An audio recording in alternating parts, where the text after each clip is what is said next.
What's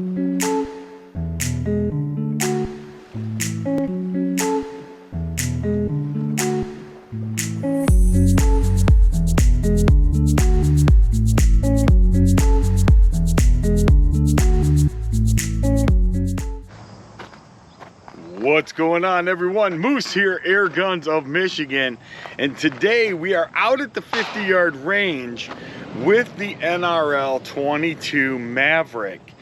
And this is I'm kind of so I watched a few videos from Matt Dubber, and it kind of piqued some interest in my mind. And I was like, all right, so you know, my gun was shooting pretty good, at low reg pressure, and I thought, all right, I'm gonna give this high reg pressure thing a try and see where it lands me.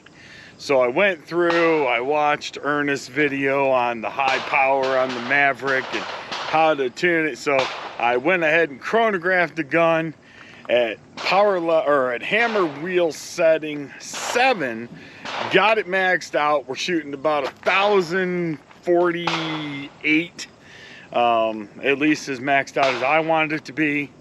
And we're gonna go through and we're gonna shoot some groups at 50 yards to see on these different hammer wheel settings what group produces the best velocities. Then I'm gonna take the gun back home and I'm going to retune the gun for hammer spring setting number 7 to that closer velocity, probably a little bit higher. So let's just say, let me kind of walk us down. So today we're out and we're going to shoot hammer 7, 6, 5, 4, and 3. By the time we get to 2 and 1, it's going to be shooting really low, like really slow. I might not even end up at 3. I don't know yet. But let's just say that the magical group is 950. And you know, we're using the Zahn projectiles, the 25.5 grains, 218. Let's just say, like I said, it's 950. And I'm throwing a hypothetical number out there. We're going to take the gun back home. We're going to retune that gun to, let's say, 970 on hammer spring 7, right? Then I'm going to turn around and I'm going to readjust everything. Then we're going to start doing our fine tuning, and we're going to see if we can walk this gun. It's going to probably take me most of the week to get this done. I do have a great new setup at home, which I'm going to be talking to you guys about as far as for tuning and shooting into the, into a safe place for the chronograph. So like I said, that's kind of the game plan. So let's go ahead, and I don't have the side shot. I didn't think that it was that important, but let's see here. I'm going to show you guys I am shooting down range at 50 yards. And then once I get done shooting these groups, we'll walk down and I'll show you guys what I'm doing. So stand by, we'll be right back. Eventually. All right, and we're back. So I went ahead and I went down and grabbed my target, and I just want to show you guys. I'm hoping that you guys can see this. I'll take a picture of this and post it as well, but you know, here is 1,040 feet per second. Hammer 7. This is hammer 6, pretty much all right within the red. This is hammer 5, pretty close, but I think this is a better group.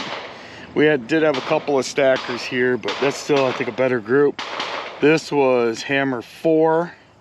You see we had a little bit of dropping, but still close. This was hammer 3. We had some droppings as well, but right here at hammer 4, we had a couple that went right through the same holes, or one that went through the same hole, yeah, looks like maybe. But so we got some work to do. So we're gonna, like I said, we're gonna take us home. We're gonna scrap the whole idea of 1,040. Just a little too quick. 1,045 is a little too quick. But dropping down into here, man, we had some really accurate and consistent groups. So I'm gonna go ahead and fill the gun back up. I'm gonna set it back to hammer spring number 6, and I'm gonna shoot a couple of 5-shot groups with 6, a couple with 5, and a couple with 4 down here on our Splatterburst target, and just see which one is really going to prevail, so that when we get home we can test that velocity and know where we're going to keep this gun. I have a feeling it's going to be between 950 and 980, but we're going to find out. So we'll talk to you guys once we get back to the house. We'll figure out which one of these velocities does the best, and we'll wrap this video up. So stay tuned. Later. All right, here we are. We are back, and went ahead and put the gun across the chronograph on hammer setting number 6, which is where our best group was, and shot a 36 round tester, and found that the average was right around 1,005 feet per second. Seems to really do quite well. Now, here are the next steps. So I'm going to now tune the gun to about 1,000 and, well, about 1,005. And we're going to try for both efficiency as well as, you know, obviously good power. And then we're going to take this thing out to, and also I'm going to try to get this to happen right around hammer spring. Well, I'm probably going to run 7. I'm probably going to max it out at 7. Then we're going to take this thing out and we're going to shoot it at 100 yards. We're going to shoot it at 50 again, then 100, just to see how she does. If she struggles a little bit at 100, then, well, then we'll work on it. But yeah, you know, she's shooting good, and you know, and those seem to be, you know, the best groups that you guys saw in the previous video there. So, you know, this is what's involved. I mean, you know, it's getting to know your gun, and, you know, figuring out too, you know, the different pressures, right? Because you can achieve same velocities and energies at 2 different spectrums in your regulator. You can achieve that at low reg or at high reg. Just depends. So, you know, there's some tuning that can take place, and, you know, like I said, we're gonna check it out. We're gonna continue to kind of fiddle with it. I did write down all my numbers from where I had it from before. I have all these numbers recorded as well. So, you know, this is easy to go back to where we were, or, you know, somewhere in between as well. So, you know, I just wanted to share with you guys my journey with this, and you know, this and that. But we are going to be talking about this particular target right here. This is my whole targets. This is for my indoor tuning and winter plinking. This is 1/2-inch steel plate in the back of the target, and the whole, you know, basically the whole part that matters. And the inside, I've got clay lining the bottom, and then I've got this Home Depot foam over the front, just to you know, keep it from, you know, any kind of, you know, lead coming out.